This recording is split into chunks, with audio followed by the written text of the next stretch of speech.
discussion? All in favor, say aye. Any opposed? Passed unanimously. As always, anything that passed unanimously on the budget committee waives the second reading.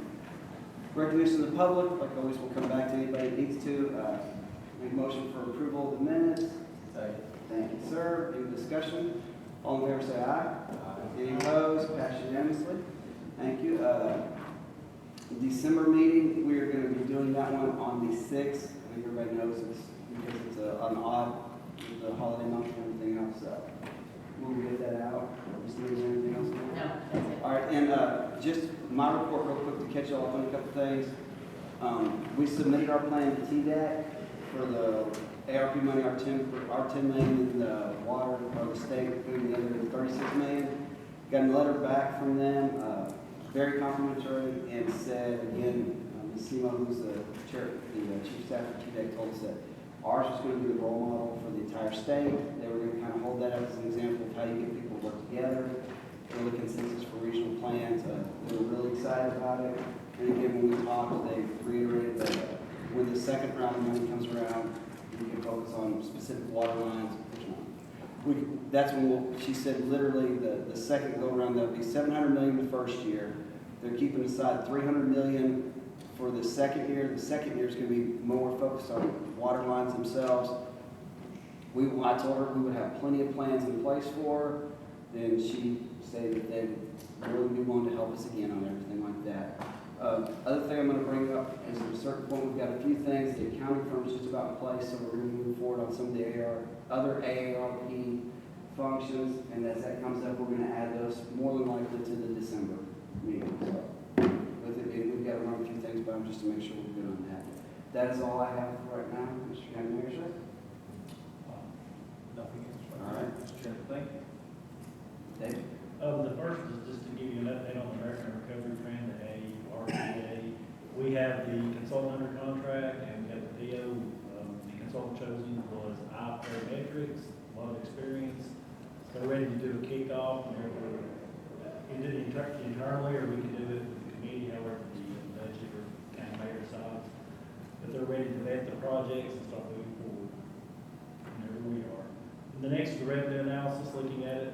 Through September, the first quarter of the year. But a lot of that's actually pushed into the prior fiscal year. Looking at it, we're doing much better than anticipated. We're thinking local revenues are somewhere between 1.5% to 2% better than we thought. If everything continues as it's going, and possibly even better. Thank you, Jeremy. The next one is the Highway Public Works. We have the cash flow in there that needs to go to the county commission. Everybody had an impact. Let's give you a synopsis. Doing much better than anticipated, about $1.2 million projected. The cash flows are really good, but that does need to be passed on to the county commission. And then item D is just to tell the commissioners that the day of the county commission meeting, financial statements for the month September, October will be on the website. Thank you, sir. But item C, it does need a Group Sandy. yes, C&D just needs to go on the commission. Motion. Thank you. Any discussion? All in favor, say aye. Aye. Any opposed? Passed unanimously. All right, on the old business, go ahead, David, if you want to hit that one first. A and B are two parts to be discussed in January. The first one's the EMS to monitor the budget. I think probably January is the first time we're going to start looking at it.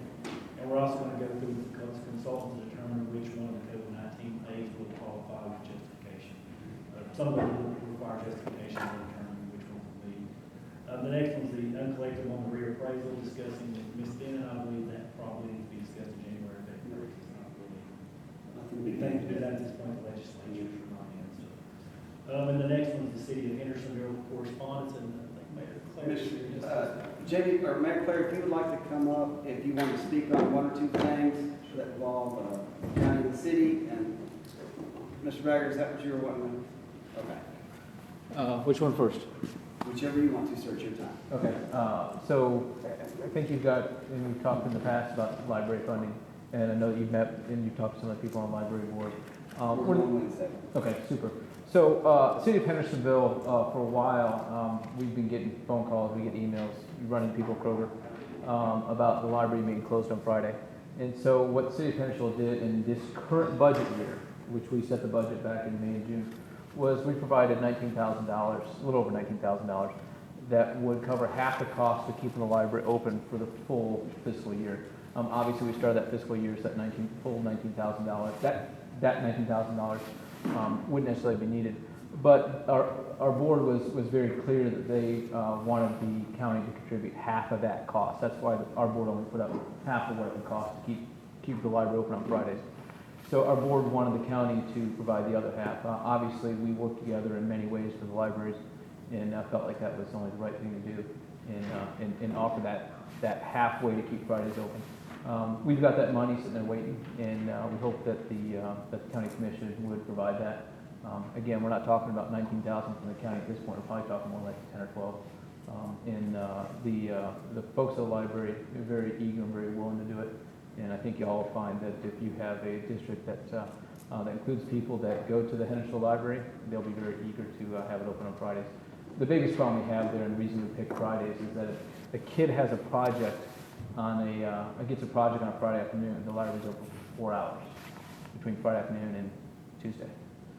So between the time they go to school, actually on Monday. So it's that's a problem as well. So we just have a lot of people use it, especially some older folks that use it. And Fridays, we are sure would be a very busy day for them. Okay. Anything else you want to speak on? Sure. Let's see. The memorandum of understanding, we're working that out. We've had a couple conversations about that, about a fire hall. We have intentionally moved where we want to put fire halls number 7, so it will be on the northern border of what our city is, because we know that right now that's going to grow for us. It's going to grow for the county as well. Right now we have an agreement to serve outside the county. It's an agreement with the Shackle Island Volunteer Fire Department, and because we want their help inside the city and they want our help outside the city. We've had that agreement for a long, long time. And we're happy to do that, and we're happy to have them come in and help us out. It's sort of startling the amount of help we get from our volunteer fire departments. When we have some calls that take up an awful lot of our apparatus, we very often ask the volunteers to come in and assist us with pumping and assist us with the possibility that we'll get another major call.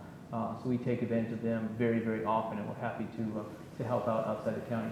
The precedent of this is what the county did with Portland. It's not something we dreamed up, but we want some help there. And since this idea came up, and talking with Mayor Holt and some of the other mayors, since this idea came up, one of the things we were asked was, would we be inclined to offer space in this new fire hall for ambulance personnel. Currently, in 3 of our fire halls, we provide that space at no cost to the county for ambulance personnel and ambulance equipment. And so it makes sense, appreciate Mayor Holt bringing that up, makes sense for us to provide that as well, if it makes sense for y'all. We're building, and it's a fresh building, and if we didn't put it in there, I bet you 10 years, 12 years, 15 years from now, there'd be a need for that. So it makes sense for y'all's request to do that. We're hammering out some details. I don't think y'all are going to get too far on that tonight. We're hammering out some details about how to work that out. Really what it comes down to is we want a formal agreement that's going to last for 20 years. Obviously, it's going to cost the county some money. It's going to cost us an awful lot of money too, throughout the whole life of this, because we're going to staff it. We're going to have firefighters out there, and we're going to take care of the operations costs. New Shackle Island and Drakes Creek Road. Anybody have anything else? Anything you want to say before the comments or anything else? I'll go ahead. Go ahead. So, there's not it's a memorandum of understanding on, is what it is, it's mutual aid. You're talking about Shackle Island has with Hendersonville. So it's like, you guys have brush fires, we have no capabilities to put it out, Shackle Island comes and does that. Or We do have capabilities to put that out there. well, the Shackle Island comes a lot of times and puts out fires for Hendersonville because you can't do it, I guess, in the area. So that does happen. Inside the city limits of Hendersonville? Absolutely. Right across from the fire hall, ironically enough, you had a brush fire that Shackle Island had put out. I'd like to see the numbers of that. You said a lot of times. I don't even know once. So, well, I know that there's stuff's happened, but you're talking about mutual aid. Gentlemen, I apologize. I allow for a very open forum, what we all do in the budget committee, but we try not to do a back and forth discussion. So Sure. if you wouldn't mind, Jeremy, if you want Sure, to make a Mr. Chairman. statement, or if you have a question. I'll make a statement to you, we'll Mr. take Chairman. that. So, point being, I've read through what Mayor Clary presented from the city of Hendersonville, wanting us to fund a fire hall and a brand new engine to the tune of $4.5 million. My understanding is that cost has increased upwards of 60%. I'm adamantly against the county paying any portion of that fire hall, and the Shackle Island residents do not want Hendersonville fire protection that diminishes the Shackle Island Volunteer Fire Department as one of our premier things. So as another thing as well, sure, there's an exception with Portland where the county paid them consummate to the space that they're going to have to put EMA's equipment as far as like ambulance bay. So that's a different conversation, because when you talk about funding a fire hall, which is what was brought to us this summer, which I'm adamantly opposed to, citizens were adamantly opposed to in the county. It's different between paying to, okay, if we're going to house a county ambulance, that does service city residents in the city. That's a different story if we've set a precedent there. I know Westmoreland's the only unique factor, and I know Commissioner Mo Taylor can speak to that a little bit differently, as whereas they don't have their own city-led fire department, and the city of Westmoreland, they pay for a portion of for the volunteer fire there, and the county funds their portion that we fund all. The volunteer fire the same, so they have a unique agreement there. It's kind of an exception, not the rule. But I guess I'm adamantly opposed to anything the county funding millions and millions of dollars for Hendersonville to have a fire hall, especially in an area that Shackle Island was previously covering. Fine. I've looked at call volumes, I've looked at ambulance response rates, I've talked to aldermen there. Shackle Island, our ambulance bay has an excellent response times too. Durham Farms there, like 5.5 minutes. I know that Hendersonville's fire station by the fire department actually has a slower response time to that area. So I know that the county is adequately placed for ambulance response times, and 90% of all calls are EMS calls, not fire calls. I know Hendersonville has more fire departments than any other per capita than any other city in the state, is what I've been told. And so definitely don't see us needing to fund fire halls for the city of Hendersonville, and I would be adamantly opposed to that. But if this is some kind of MOU agreement that's different than this summer, that if we're not being asked to fund $4, $5, $6 million for a fire hall for Hendersonville, in an area that's growth that the citizens haven't wanted that growth, or that's going to greatly diminish volunteer fire in Shackle Island. We've already brought up concerns of that. We're not looking to have a metro form of government in Sumner County. We're not looking to have fire tax districts raising property taxes for county residents astronomically, to have a full-time fire staff in the county, because it's not affordable to do that. So just want to make sure that this is not setting a precedent for that, and the request isn't for us to build a fire station for the city of Hendersonville versus like, hey, are we going to contribute some funds to your plans to put a bay for our space that we need for a county ambulance? That's a different story. And I know there's talk of potentially in Shackle Island building with COVID funds a separate ambulance building somewhere across from the Beach High School and right there across from the church on county property, the several acres we have. So I know that we definitely have adequate fire protection there, and as well as emergency services county ambulance. So just wanted to make that statement, Mr. Chairman. Thank you. Mayor Perry, go right ahead, sir. Okay, Yeah. so probably the best thing to do is, I know the MOU that we've been working together is probably get that to the committee at some point, and I'll be happy to come back. Yes, sir. I would just say, it'll probably be, Ms. Denham's got, you sent me the most, just to catch everybody up to speed. We've been sending them back and forth. Ms. Denham's helped us kind of clarify what we can and can't do as far as legal and what versus statute. So the city of Hendersonville sent one back to us in the process of getting with Ms. Denham and Mr. Weiner and Chief Miller, or anybody that might have some activity towards it. So once that's done, we'll get it back to you, Mayor. If you would like to say anything at this point, sir, open the floor to you. Oh, there's obviously some flexibility in going back and forth, and I know that the committee, when y'all look at it, you'll have some questions, happy to come back and express where we're flexible in some areas, and some areas we think are a little bit less flexible. Yes, We'll put it that sir. I appreciate that. Sure. Does anybody have any questions for Mayor Clary while he's here? And I appreciate you coming up, sir. Mr. Hinton, did you have one, sir? A couple of things about the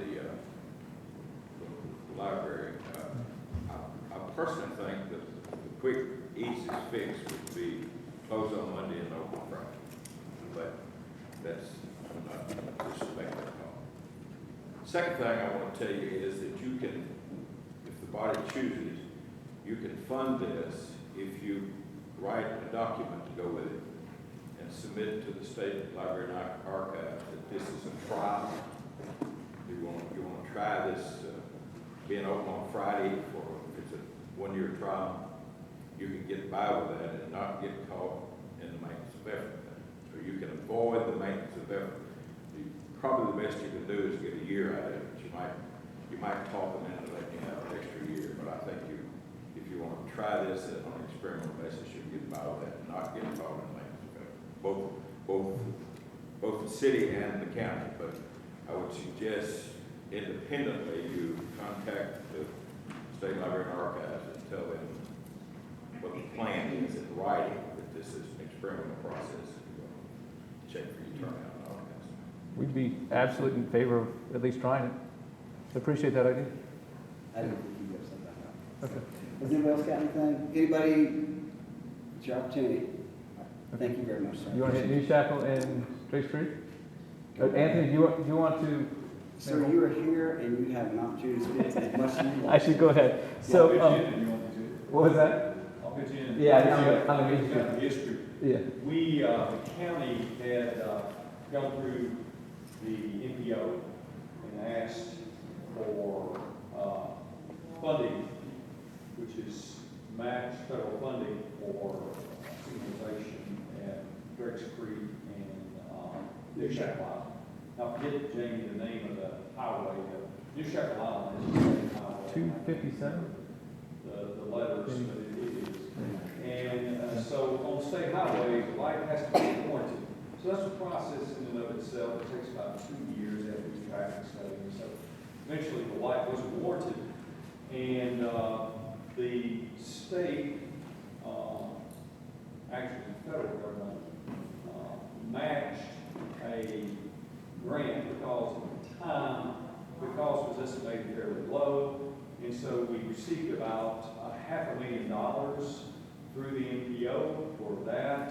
In the process of that, of course, a lot of things have changed, and the state said to actually put signalization in there. There would have to be decel lanes, turning lanes, and that Drake's Creek Road would have to be elevated the same elevation as New Shackle Island, which means that you have to acquire a right of way, and you have to have turning lanes, and you have to build it up. Also, if you signal there, you have to put a warning light, a flashing light before you enter that because it's a blind spot. So basically, it's driven up the cost, and I think your engineer estimated it $2 to $2.5 million now, Jamie, something like that. So you're talking about a $500,000 grant for $2.5 million. In the process of that, a lot of things have changed. Of course, Durham Farms changed the dynamic, a lot more traffic, so it's become more critical. But the county actually turned that project over to the city of Hendersonville. We transferred that money to them, and I've been in discussions with Mayor Clary for us to do that, and I think it would be a good joint project for the city and the county, because talking to our planner, we have a subdivision where we are accumulating funds because the developer agreed to donate, in addition to the adequate facilities tax, so much per lot, and that is accumulated. Also, the city of Hendersonville has scenarios like that. We can use those monies, or they can use whatever monies they want to match it.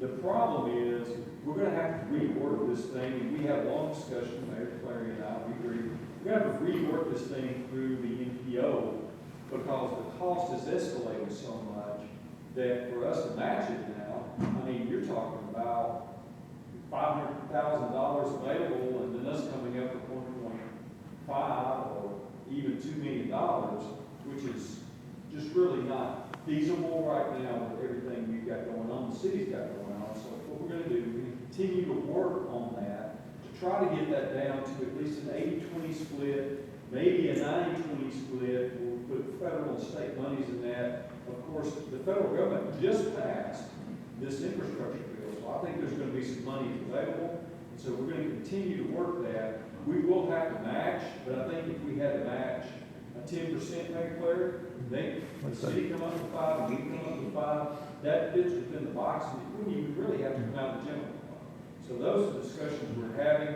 That is a critical need right there. It's a real safety issue. And as Durham Farms develops out, it's going to become more and more so. Plus, there's development all over the county. And it's just putting a lot more traffic on our roads. So, Jamie, if you want to take it from there, I kind of gave a history of what's going on. Only thing I'd add is that this intersection is not actually inside the city limits of Hendersonville. No, it's not. So yeah, it's a state highway with county road surrounded by subdivisions inside the county, inside the city. We would like, people don't care about that. They're gonna email me and call me regardless of what the location is. Their zip code is 37075 there, all the way up to White House. So they're asking me to get involved, and so that's why we sat down and just want to move this forward. It's gonna be a little while before we come back to y'all asking for money, but it's something the city's willing to contribute toward, even though it's not our project. That's all I got. All right, appreciate, anybody else? Mr. Chairman, Yes, sir. I'm just adding, what Mayor Hall, Mayor Claire said, as it relates to this light. If you're not familiar with that area, it's a death trap. It's a disaster. As a matter of fact, Shackle Island, the fire chief told me that as many people have heard on that stretch of road right there than anywhere else, assuming it was true. But the back section of Durham Farms is just now on the ground, and the new one is just broke infrastructure on the hill behind it.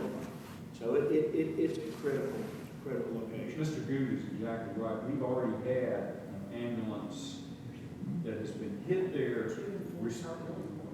That's right, EMT and paramedic that were injured because they were responding to a wreck, and then somebody else comes along and hits them. So it is dangerous, and it's got to be addressed. But at the same time, you know, it's challenging because we've got to work through the system so we can get enough money that we can match it. And we're working on it, right, Jay? We are, and the state has already stepped up and offered to contribute more than zero, is what they're offering for. And we're gonna continue to push for more. Thank you very much. I'll sit and hang out for a little Yep. bit. Thank you. Okay. All right, and just for everybody's information, this Wednesday's the library board meeting. David and I are going to express some of the concerns the budget committee's had over the past year about some of the ways they're approaching business, so we can make sure that they're on the right path and not trying to add extra positions. New business, education, group approved, so moved. There's a lot of red coats still down there too. Oh, is there? Yeah.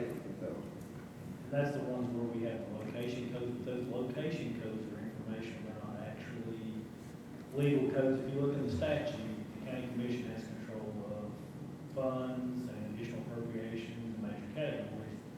The budget committee has control of object codes. These are more informational unless you have a policy. You do have a policy for location codes for non-salary, but none address the salaries. But I have had some concern or some questions because they were in your original budget, but I cannot enforce these codes unless you actually adopt a policy for these other codes. There's not one in place unless that's what the commission. David and I are going to, when we speak to the library board, we're going to explain to them our concerns with the way they're approaching their budget, trying to add positions and different things, and what we think might be some possible solutions. How they choose to respond to that will in turn address us when we come up with their budget. So that's what I say. All right. Anything else on that one?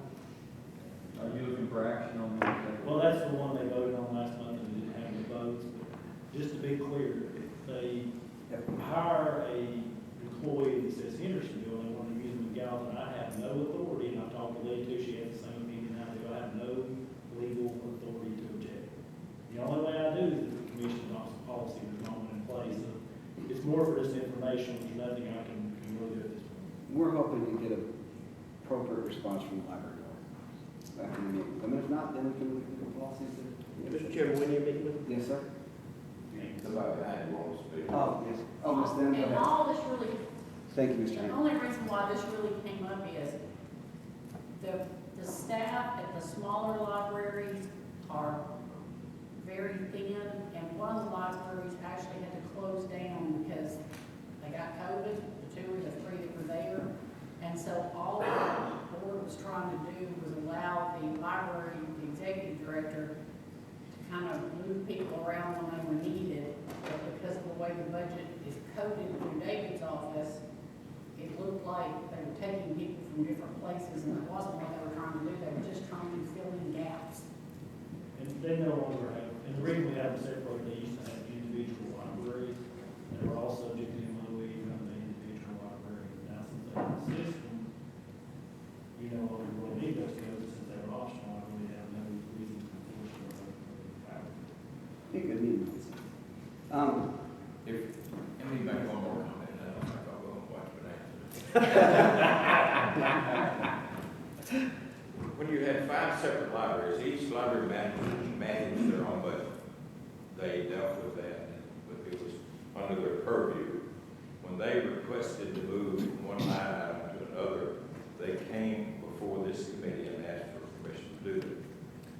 Now that you have the mass of the 5 libraries, and somebody in a position that they can shuffle money like a shuffleboard, they don't, they'd rather do that without county commission's interference, apparently. So I think when a budget is brought before 24 commissioners, and these commissioners vote on that budget as it is printed and handed to us, then that becomes it. That's the end of that discussion. Because you got permission from 24 commissioners to spend the amount of money we put in the pot. And if you put it in for one thing, you don't have the permission to spend it somewhere else. I think that's where it needs to stay. Now, I'm not saying that if they want to move money from books to paper or from computers to something, I'm not saying that's a bad idea. I'm just saying it don't need to be arbitrary. We are the funding body, and with that ought to come some demanded attention if we want it from that. It's a little thing to do to just prepare the paperwork and bring it down here and say, and see if it makes sense when you say it to somebody other than yourself. We want to take this money from here and move it to here, and here's why. If it's all legitimate, if everything's above board and cool, you won't have a problem. But I don't ever remember us turning down a library transfer in the last 25 years. And I don't think we will again. But I still believe that we ought to require them to come before this body who approved the original budget. If you're going to change the budget, you ought to get the same people that funded it to be able to vote it up or down. And I feel obviously rather strong about that. And you know what? We all do a better job when we know that somebody else is going to be looking at it besides us. All of us do. That's make it. My discussion with Mr. again earlier is, because I really have no force to enforce that unless you adopt a policy. If you adopt a policy that the optional codes that are in the original budget has to be adjusted by the county commission, that would be the location codes such as animal control, the libraries, there's a couple of them in there. And my office will bring those to the budget committee. We won't allow people to utilize them. But as long as those are optional without a policy, there's nothing I can really do. It's really up to this body or rather to adopt a policy. After Wednesday, we'll know how they feel, and we'll have our options next month. I never wish to be on other more minutes, but I wish I was on this for about 5 minutes where I could make that motion. Gary, Thank I you. was going to tell you what my Yeah, discussion was. If it is a policy, then we can't enforce it. and we will evaluate all of our options after we meet with them and see what their response is. Mr. Chair, Yes, sir? I have a question about this. And maybe opinion from the finance director. Don't worry, Mr. Chairman. Is there, the meeting on Wednesday, is there something that you think is going to change this issue, or do we need, there's something going to be adopted this month? Or I'm confused on that. David and I are going to their board meeting, and we've asked for a little bit of time to speak with them. And David is going to explain to them the issues that we've had this previous year with the way they're running their budget, creating positions but not having funding for it, saying it's a pilot position but not showing any data to say whether it's positive or negative, some different things along those lines. Just kind of nuts and bolts accounting concerns. In addition, at times over the past year, they have moved salaries to create inequities within the same position. So librarian A makes this much, librarian B, who does the exact same job in another library, makes less. In turn, when we do our HR study, we're going to be stuck fixing all that. So they're getting de facto raises without and whether it's intentional or unintentional. So there's different things we're gonna bring up. We're gonna ask them to please be a lot more specific and purposeful about the way they do their budget, about the way they're running things, and about their pilot program.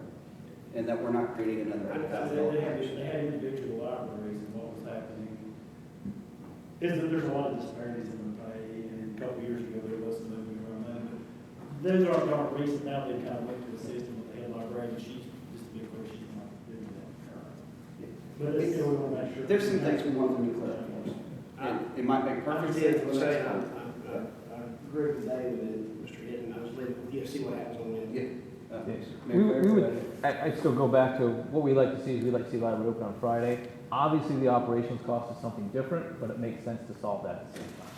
So in the operational situation, we don't have a dog in that hunt at all. We just like to see by far. Yeah. But if now's the time to address that, in order to get the libraries open on Friday, we totally understand. We will make sure your request does not fall by the wayside in this, because you're going to make it. I think we'll take care of that. If Hendersonville raises money for a library to be open, we want to make sure that library gets that money. I'll just sit down and be quiet again. No, you're good, sir. I'm gonna leave this time, Rob, sure, we'll just talk. The only problem, we have paid a finance person out of this building to take care of the finance and equities in the library system for 5, 6, 7 years. If we have disparity between one library and another library, why on this earth did the person who is responsible for the budgeting and step up and say, you best not do that, we call?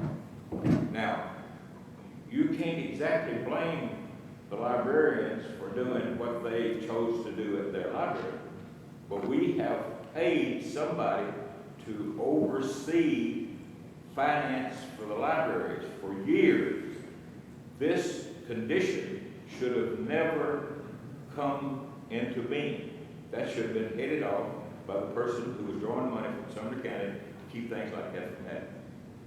So now I'm ready. Yes.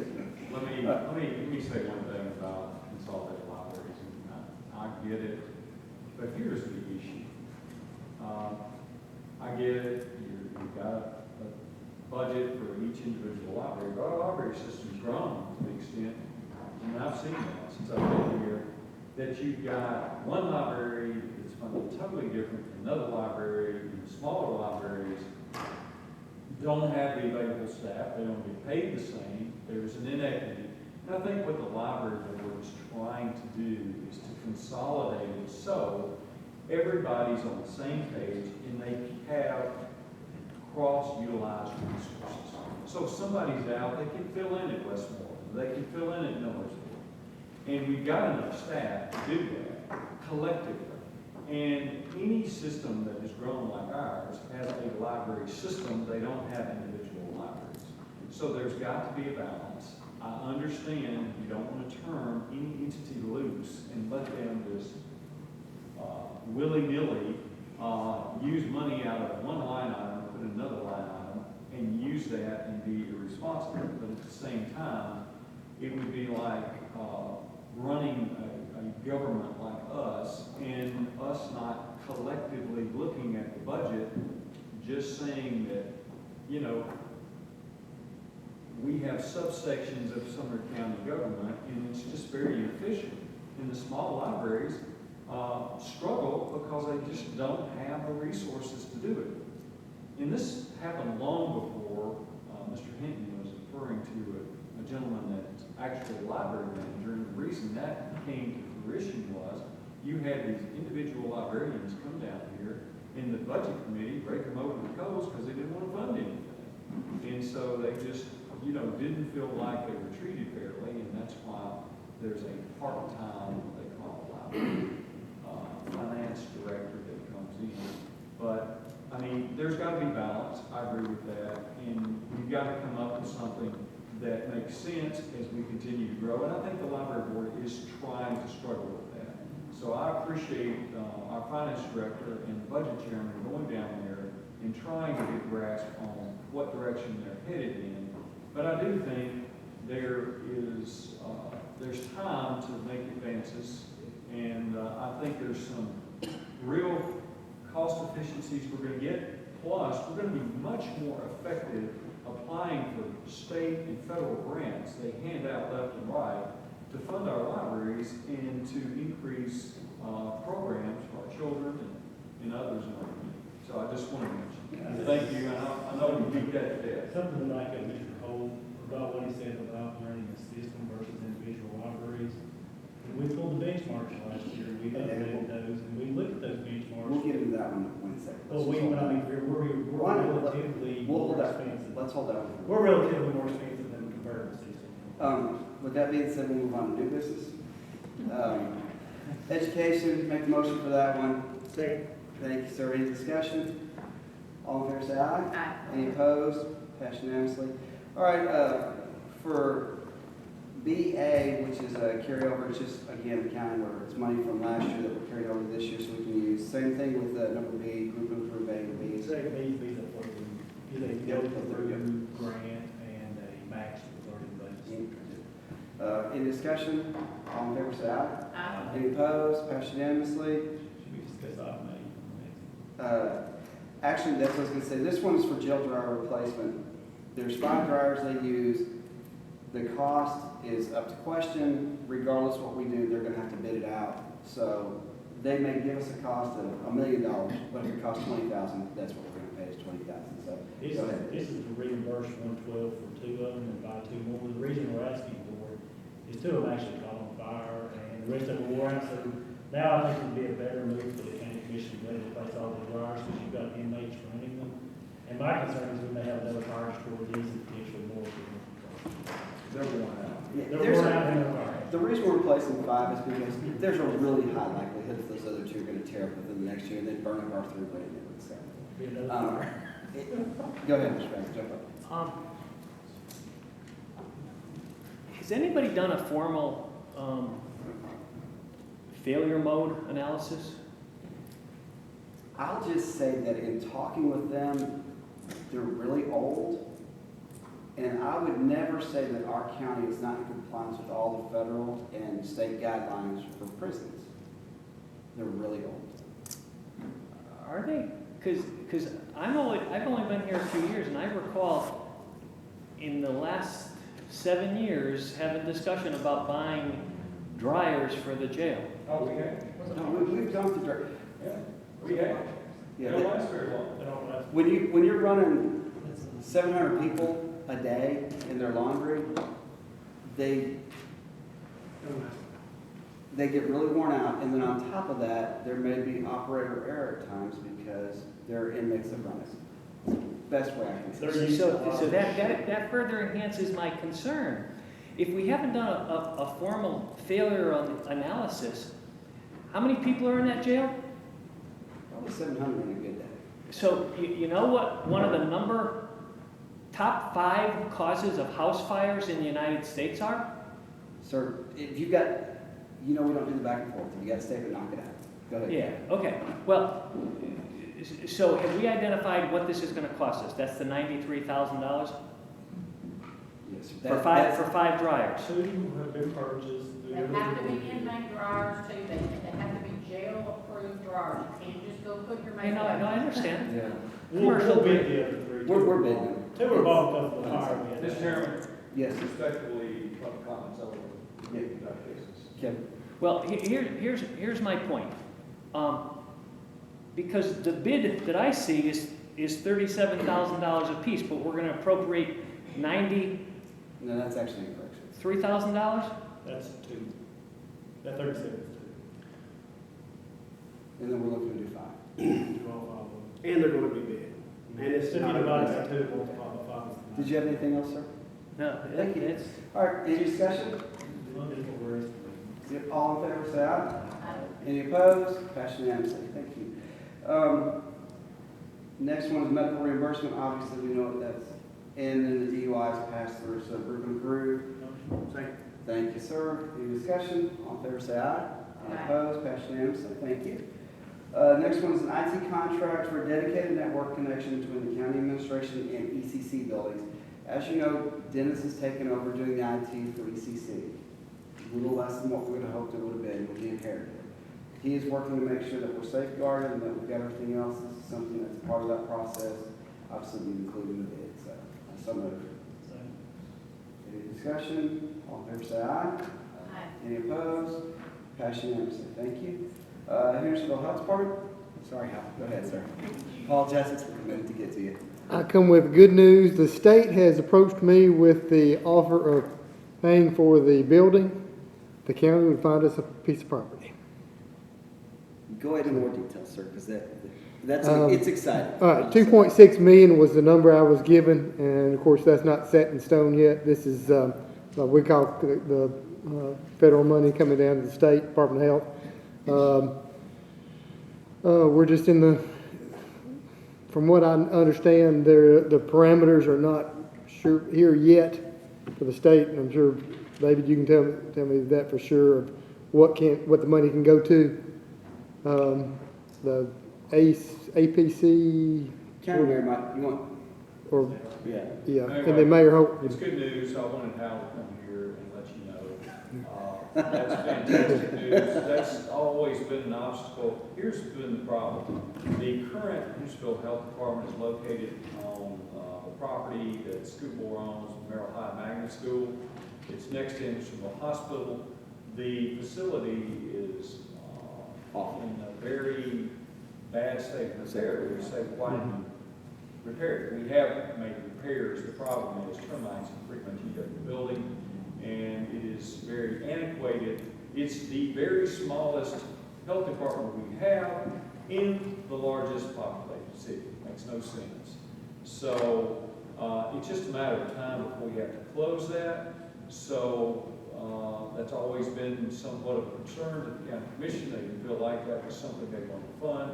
Now the state has stepped up and they're funding it, and I'm working with how to work out the logistics where we can find something that we have available to build on that he thinks would be a suitable location, and so we're going to move forward.